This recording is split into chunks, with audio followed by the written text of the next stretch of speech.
সীমান্ত সুরক্ষা নিয়ে আতঙ্ক অভিযোগের ঝড়। কাশ্মীর থেকে কি শিক্ষা পায়নি প্রশাসন? উঠছে নানা প্রশ্ন। কাশ্মীর জঙ্গি হামলার ঘটনার পর নদিয়ার ভারত বাংলাদেশের সীমান্তবর্তী এলাকায় তীব্র আতঙ্ক ছড়িয়ে পড়েছে। স্থানীয় বাসিন্দারা প্রশ্ন তুলছেন, কাশ্মীরের ঘটনার পরেও কেন পুলিশ প্রশাসন শিক্ষায় নেয়নি। কৃষ্ণনগরের পুলিশ লাইনের সামনে সেনাবাহিনীর পোশাকের অবাধ বিক্রি বিপজ্জনক পরিস্থিতি তৈরি করতে পারে।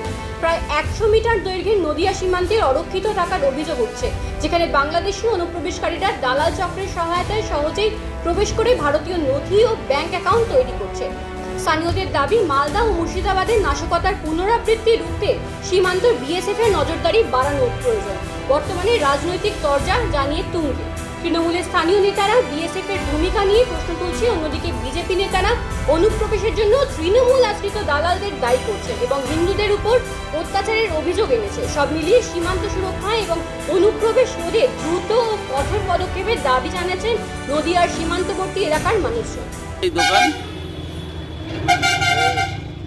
ডিফেন্সের ব্যবসা বছর 5-7 বছর আপনার এখানে তো পুলিশের সমস্ত সরঞ্জামই পাওয়া যায়। পাওয়া যায়, পুলিশের জামা কাপড় থেকে শুরু করে গেঞ্জি, আর্মি লেখা গেঞ্জি ফেঞ্জি সবই তো পাওয়া যায়। সবই পাওয়া যায়।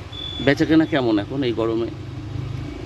গরমে এখন ফোর্সের উপরে নির্ভর। ফোর্সের যদি আনাগোনা বেশি থাকে বেচাকেনা বেশি হয়, ফোর্স না থাকলে বেচাকেনা কম হয়। এতে যে কেউ এসেই তো কিনতে পারে, না, পুলিশের লোকজনই। পুলিশের লোকজনই কেন। আর এমনি আম পাবলিকও তো এসে কেনে গেঞ্জি দেন একটা। না না, আনপাবলিক আমরা বেশি না। কেমন কি বেচাকেনা তাও? মোটামুটি টুকটাক, এখন কম্পিটিশন বাজার, সবাই ব্যবসা করছে। তা আপনার তো 5-6 বছরের ওপর দোকান বললেন, সেক্ষেত্রে বেচাকেনা কেমন সে তো বোঝা যায়। বেচাকেনা এখন আপাতত কম্পিটিশনে এখন বেচাকেনা